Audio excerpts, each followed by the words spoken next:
5-second board is shown, and we're going to be underway for 20 minutes of racing any moment now as the lights go out. So who is it that makes the best of the starts? It looks like it's a pretty even start from both of the front row drivers. In fact, it's just the black number 34 that's got its nose ahead. Yes, it has, as they head into Oulton corner for the first time. So that is George Osborne that has the advantage, and the Twin Spark Cup cars get away, headed by number 86 Andrew Bourke into Oulton corner for the first time, but followed by 23 James Ford in second place as they work their way through Oulton corner and drop their way down towards Cascades for the first time in this 20-minute race. I noticed Tom Hill was trying to challenge George Osborne going down to Cascades at the start of this, so let's see if how that's ended up. But George Osborne keen to get through at the start, because you know how quick Tom Hill was in qualifying this morning. So the modified and the Power Trophy cars turn their way up towards the Shell Oils hairpin, including number 4 there, which is Keith Waite in the Alfa Romeo 75. I think he's at the back of that group, and then the Twin Spark Cup cars not far behind are absolutely together. Andrew Bourke versus James Ford, and they're getting away from the champion. They're getting away from Richard Ford, who sits there in third place within their division. But it is George Osborne still in front. We've got a 3-car battle for the lead, Ian. Well, and possibly not really what we were expecting, because Tom Hill was so rapid in qualifying. We thought he'd pretty steal a march on the rest and just pull away, but that's not proved to be the case. Of course, it's one thing to be quick in a lap, it's another to be able to get past another pretty rapid car. And I suspect these cars are quick in different ways around the Oulton Park circuit as well. So it is number 34, George Osborne, that leads the way then from Tom Hill in second. Number 5, Graham Seeger going with them in third position.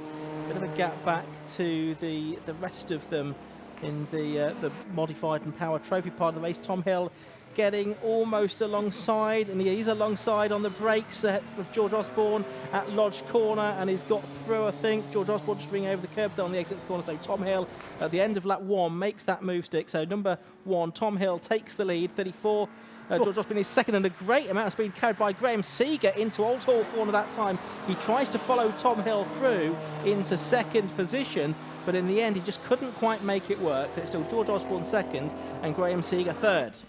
They turn their way then down into Cascades. In fourth place is Scott Austin. That looks to me to be in a different car to what we've seen him in the past. It says a 155, but that is not a 155 for the best of my knowledge, as they turn their way down Lakeside and up towards Island Bend then for the second time in this race. And Tom Hill is starting to get away now then. And there is a change for third place, because Scott Austin has got ahead of Graham Seeger. So Graham Seeger in the 147 there.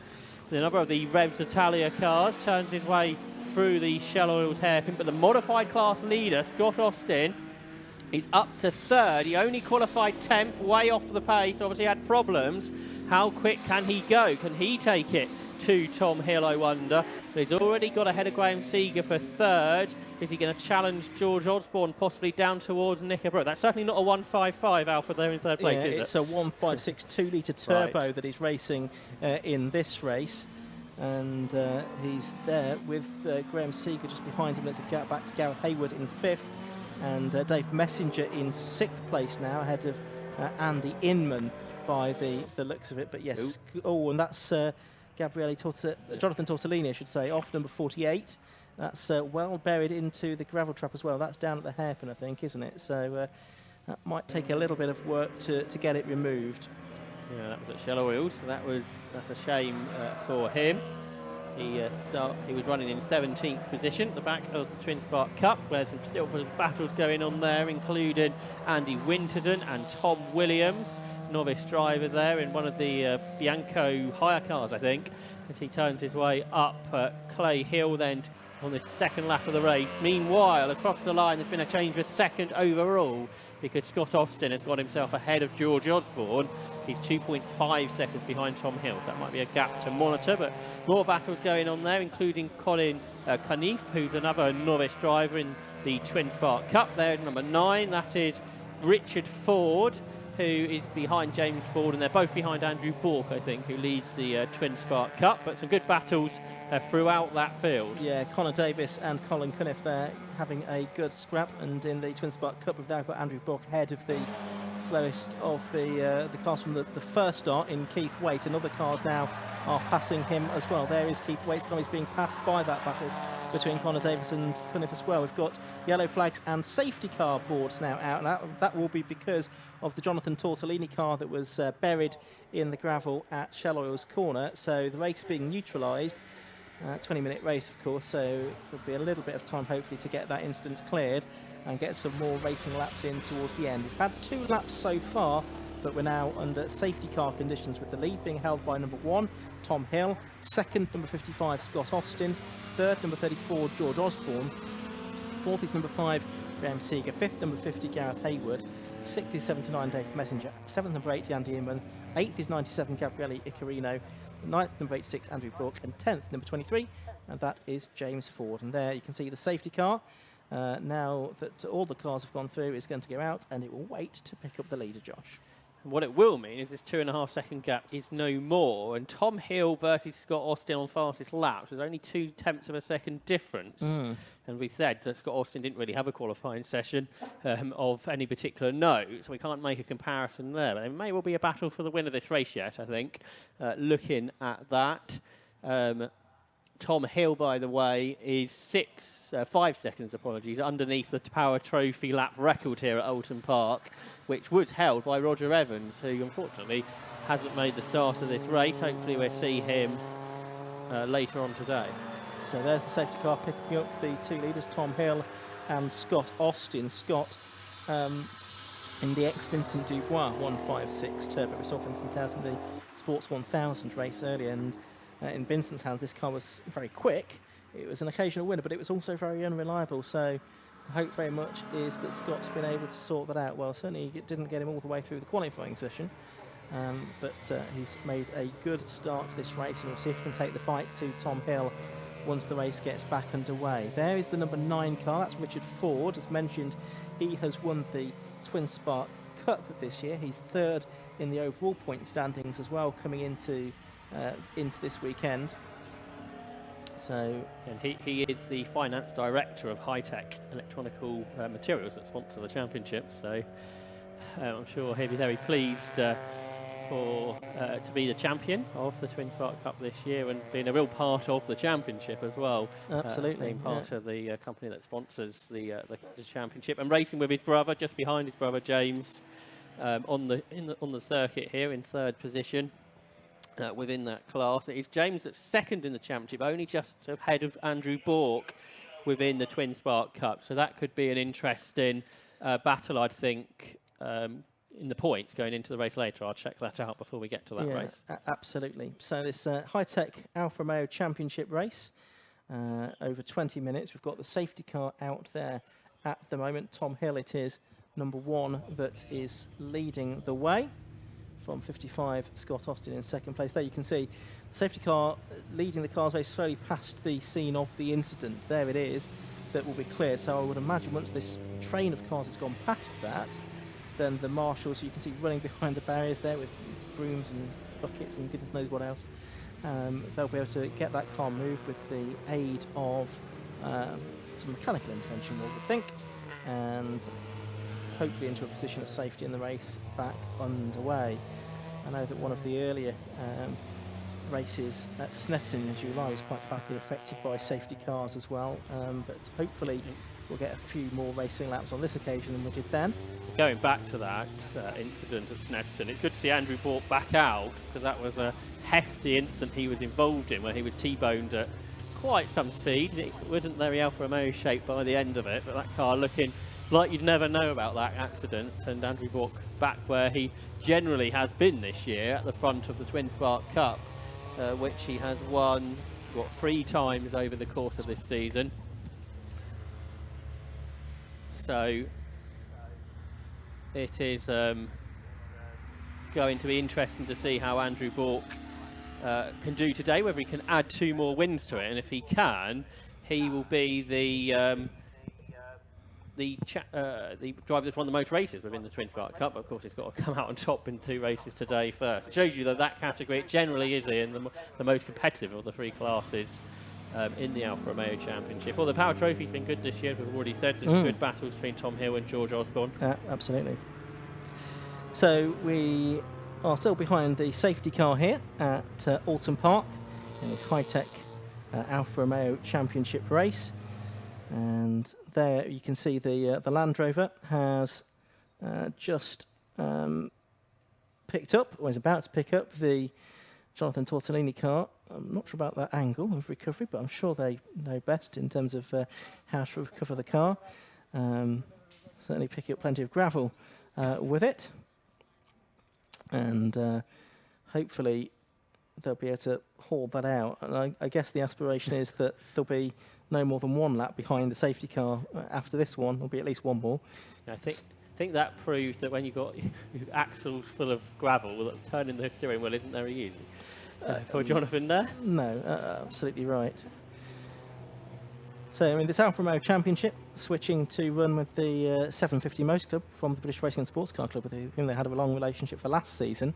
And it's been a success, I would say. The numbers have generally been pretty good in the Alfa Championship this year. I know it's sort of special events they've run out, not with 750 Motor Club matings, but at Croft and Brands Hatch, they've certainly had excellent entries and pretty good entries at the majority of the other meetings as well. Before this weekend we've had 42 drivers compete in one of the classes. That doesn't include the invitational classes. Right. So 42 drivers have scored points this season in the Alfa Romeo Championship. Yeah, that's very impressive, isn't it, to get that many different drivers, not all racing at the same time, but probably most of them have done 2 or 3 races each. Some of them will have done the full championship. Looking at my points tables, maybe sort of 10, 12 drivers that have been pretty much ever present during the course of the 2021 season. So the cars making their way around the circuit behind the safety car, and that safety car lap took 5.5 minutes. So a normal lap is less than 2. So that's how steady the safety car is taking it. Although I think it is just raising the pace a notch now. The word having got through, no doubt, that Jonathan Tortellini car is now out of the gravel trap. I guess it was also getting everybody bunched together, wasn't it? Because the field had spread out quite well. Because the Thomas Waite car had to catch 1.5 minutes on that lap, so they got everybody back together. That was an average speed of less than 30 miles per hour, which I imagine wasn't particularly easy in these race cars to go at for Tom Hill, Scott Austin and so on at the front there. Not giving much heat in the tyres, are you, at that speed? That's for certain.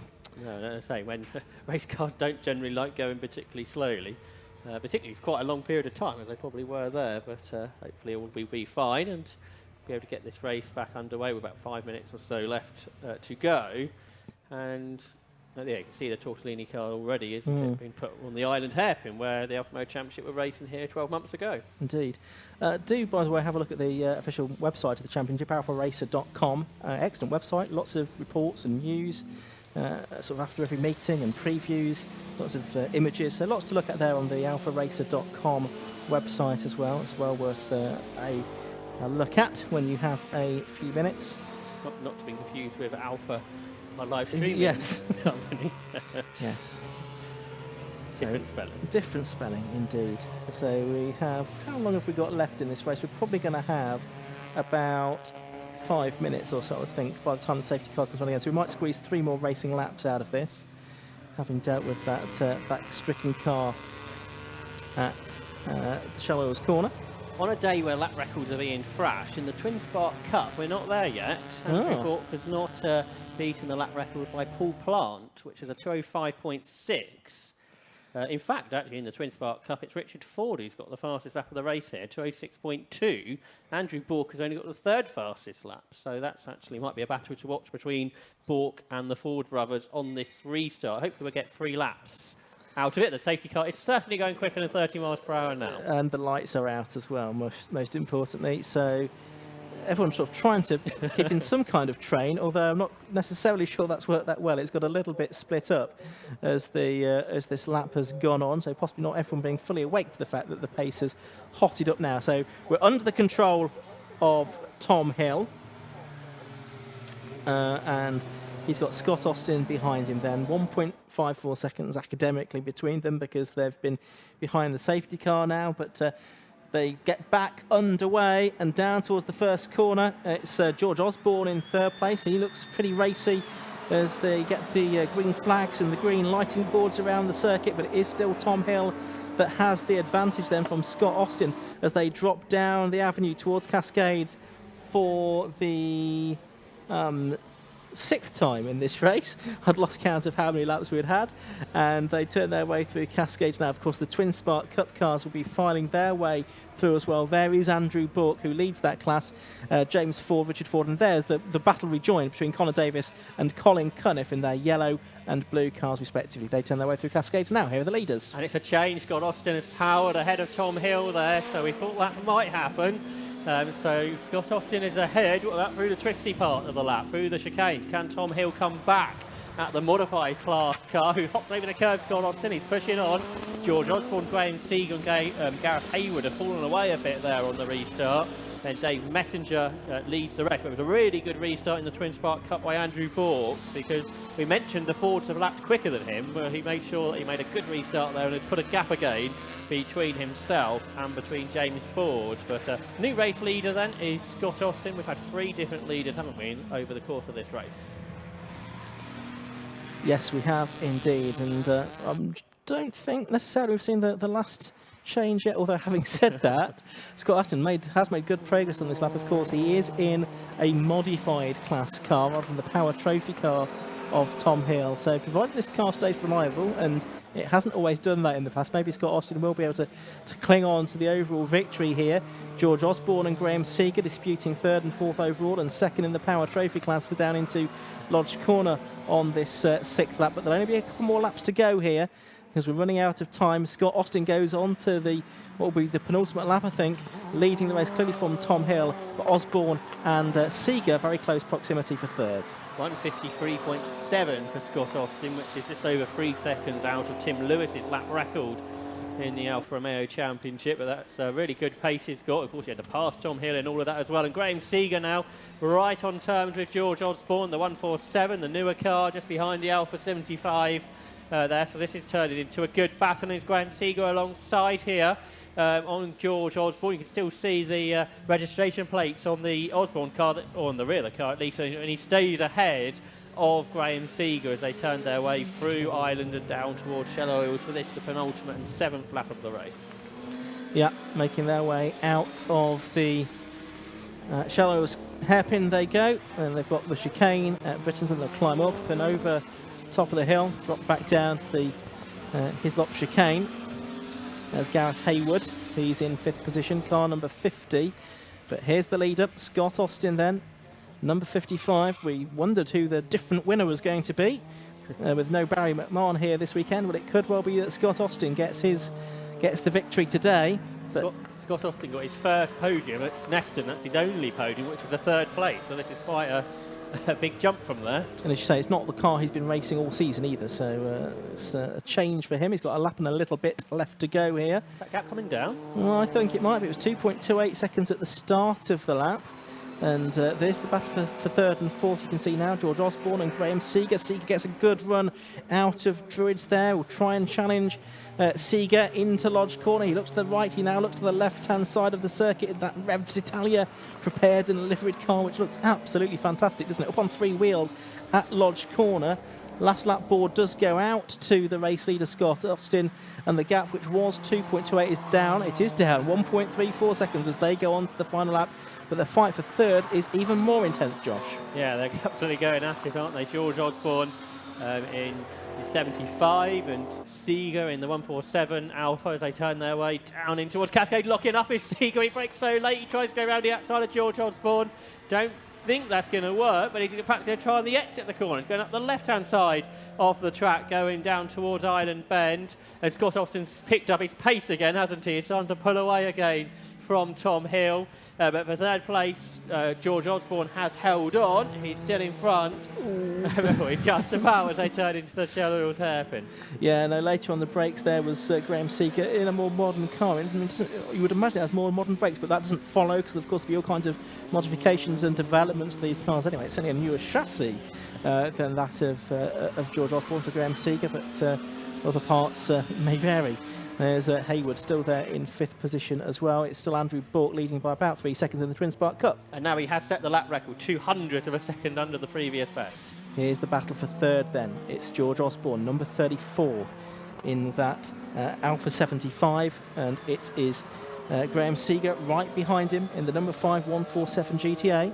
Notice we've lost Dave Messenger on the restart, so we're down to 16 cars out there. Okay, but we're into the final few corners now of this race. The leader already heading towards the checkered flag, I should think, but we'll keep an eye on this battle just for the second at least. I don't think Graham Seeger's going to be able to do anything about George Osborne. Already up into Lodge Corner, I can see, is Scott Austin, so he's going to be coming through any moment now to take the checkered flag, which he does, I can see out of our window, but we'll keep an eye on this battle for third all the way to the line. Now it looks as if it's going to be George Osborne that's going to hang on. Yes, he is. So it's Scott Austin that takes the win.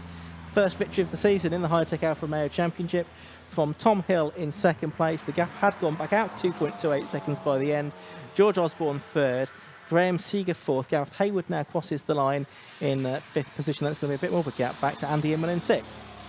Yeah, and they're not far behind them. It's the Twin Spot Cup leader. You saw Andrew Bork go through your shot. Then the battle for second between the Ford is being joined by Colin Cunniff, who gets quicker and quicker. He's going really well here at Oulton Park. He's not far behind the driver that's won the championship, but it's Andrew Bork who comes through to win for the fourth time this season in the Twin Spark Cup. And James Ford just holds off his brother Richard. But Colin Cunniff there, he was 3 seconds behind him at the start of the lap.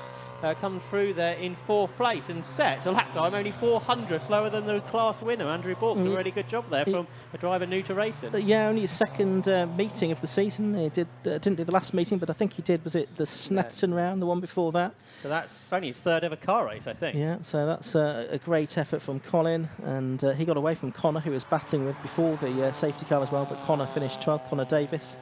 Andy Winterton, 165, finished 13th, and Tom Williams finishing 14th in the number 29 car. There is Keith Waite, and it's going to be the Waite's father and son that are going to complete the field, I think. Keith in the number 4, 75, and Tom Waite, his son, in the number 24 Alfa 33, the car that started from the pit lane. So that was an entertaining race, and I guess it had a slightly different narrative to the one that we were expecting. Based on qualifying times alone, you thought there's going to be a Tom Hill benefit, it's going to win by half a lap or something. It didn't turn out that way. Indeed, and I think Scott Austin, he sort of backed off as soon as he got past, didn't he? Because he knows about this unreliability that you were talking about in the car. Then he realised Tom Hill was going back after him and had to speed up on the last lap. And looking at best laps, what Scott Austin was 2.5 seconds quicker than Tom Hill. So we'll see if that narrative continues into race 2, or we might be surprised again. And hopefully Roger Evans will get back out, because that space frame Giulietta that's got a V8 engine will be really good to see here at Oulton Park. And it'll be quick as well, so hopefully that car can be fixed, whatever the issue with it was. Yeah, absolutely. Alphas are out again, of course. All of the races today, apart from the Club Enduro Championship, are double headers, and they are due out again at 5 to 6. So if you're here at the circuit or watching on the live stream, then do stay tuned throughout the afternoon. Still another 6 races to come for you today, including the centrepiece of the event, the 125-minute Tequila Club Enduro Championship, which is going to be the second race after lunch. Yeah, and we'll be trying to catch up with some of those drivers halfway through the lunch break, I think. So, about half an hour's time, something like that. We'll be back on the live stream, and I think on the here at the circuit as well, trying to catch up with some of those drivers ahead of the afternoon's action. Yep, and a reminder that 750 Motor Club are back in action tomorrow at Mallory Park as well. Not live streamed, but some more championships to be decided there, and more championships to be decided next weekend as well at Snetterton, so another of the MSV circuits, and that's also going to be available on the Alfa live stream as well. So if you can't be at Snetterton, do watch the YouTube or Facebook or 750mc.co.uk/live page to watch all of the action from a 2-day meeting at Snetterton next weekend. Before we've got a moment, it might be worth just mentioning the Sports 1000. We heard Dan Lyon, I wasn't sure whether he'd hold his result. Well, at the moment he has done, but Matt Thomas has been penalised for that incident, but he still gets the career best of 6th place, which is still a good result, I think. Yeah, he was dropped back behind Colin Chapman in the results, wasn't he? And it was those 2 drivers that made contact, so that sort of resolved itself fairly neatly, I think. So we'll have more action as well from the Sports 1000s later on, but the Alphas are heading down the pit lane into Parc Fermé. So we'll be hearing very shortly from our top 3 drivers. We may hear from our class winner as well. Scott Austin it was that took the overall win, of course. Tom Hill he took second, George Osborne third, and Andrew Book, winner of the Twin Spark Cup class. So we'll see if we get the opportunity to hear from him as well after that high-tech electronic materials Alfa Romeo Championship race here at Oulton Park. Still a rather grey, somewhat overcast afternoon. We hope the rain keeps off. There is a little bit forecast maybe towards the end of the afternoon, but we're keeping our fingers firmly crossed for a dry few hours to end the 750 Motor Club Championships that are here today. There's a car doing some laps behind the safety car. That's one of the Clubo Enduro Championship machines. That's the Andy Bailey, number 95 Honda Civic, doing some laps out of session. And that will be to make sure that it can qualify to be on the grid for the race in about an hour and a half time or something like that. It's due off actually an hour and a quarter time at 10 past, or 2 o'clock, I should say. So we'll look out for that Club Enduro Championship race, and it should feature Andy Bailey after he's managed to get his laps in out of session behind the safety car. View of the lake here at Oulton Park. Splendid parkland setting, and of course it's another lakeside circuit that the 750 Motor Club visits tomorrow at Mallory Park down there in Leicestershire, where we have 750 Formula, historic 750 Formula, low cost championship to be decided there, plus the Armed Forces Race Challenge and the MG Car Club BCV8 as well. That's at Mallory Park tomorrow, part of a double header of racing with the 750 Motor Club this weekend. So we look forward to that tomorrow. And we look forward to 6 more races here this afternoon at Oulton Park, with the first race after the lunch break being at 1:30 for the Heritage Park Centre Formula V Championship. And then we get Club Enduro, and then basically a repeat of all of the categories that we've seen so far today for their second races. So those of you at the circuit, do make use of the Oulton Park catering facilities. There's the Checkers restaurant just outside the paddock. You can certainly make use of that. Those of you watching at the live stream, I'm sure you'll make your own arrangements for your lunch. So Andy Bailey just going to complete his laps behind the safety car, but we can now go down to Parc Fermé, and we'll hear from John Ratcliffe speaking to the leading finishers from the Alfa Romeo race. You join me again down in Parc Fermé after the Alfa Romeo Championship. Obviously, a bit frustrating with some of the drivers that they had to spend so long under safety car, but again, that is racing. Let's have a chat with some of the drivers, the top 3 from that race. We're going to first speak to Mr. Scott Austin. Well done, sir. You fought up through the pack there and managed to take the win. I think the first person to take the win that isn't named Barry. How's that feel? Well, Barry's not here today, exactly. So maybe you can just call me Barry too, because I've got 156 as well. But yeah, really pleased. It's the first outing of the car. The most I drove it was from the trailer to Scrutadering this morning, so it was a voyage of discovery. We had a few problems in qualifying, which have now been hopefully sorted. Seems to be a bit of oil kicking around under the engine, but we'll have a look at that. But yeah, what can I say? I've got a first time out, so I'm really happy. Yeah, that's fantastic. Fantastic. Definitely well deserved, mate. And you managed to get, it was Thomas on the restart. How did you manage to make that move? Just more power, basically. More power and grip. You know, it's a modified car, and he gave me plenty of room, thankfully. You know, he's a pro, 4-time champion. Gave me loads of room and just went past him. That's very respectful. Yeah. Very respectful, good racing. So, yeah, well done, mate. Fantastic on the win. Well done. Exactly. Let's have a speak with Thomas. Well done, sir. Not quite the outright win today, but still the class win, I think. How does that feel? No, it's fantastic. Yeah, I think as ever, it's thanks go to Revs Italia up in Hope Valley. They did a really good job with the car. I think that the race, it was lovely. You know, I mean, I made an error at the start. Mr. Osborne, who I've been battling with all season, was driving immaculately well, but it was just brilliant. Yeah, trying to sort of stay ahead, get away, and obviously, as I say, Scott did fantastically well in what I believe is a new car for him. So yeah, superb. Yeah, he did a good job. Just managed to pit you on that restart, but still, fantastic job for you. So well done, mate. Cheers, appreciate the little chat. And also, yeah, Mr. Osborne, we saw some incredible defending from you at the end there. I tried, but yeah, Tom done a fantastic job, and I tried. I got the jump on him on the start. Yeah. I managed to hold it for almost a lap, but yeah, he just caught me out. I'm still warming the tyres up and stuff, but yeah, I couldn't catch him back up, and then Graham behind me was keeping me honest. But yeah, no, fantastic race, and yeah, well done to the other two. Yeah, exactly. I'm glad you had fun, and it seemed everyone in that race had a lot of fun, so well done. Good third place for you, sir. But I believe that's all the racing for the morning so far. I'm gonna send it back to the guys in the comms box. But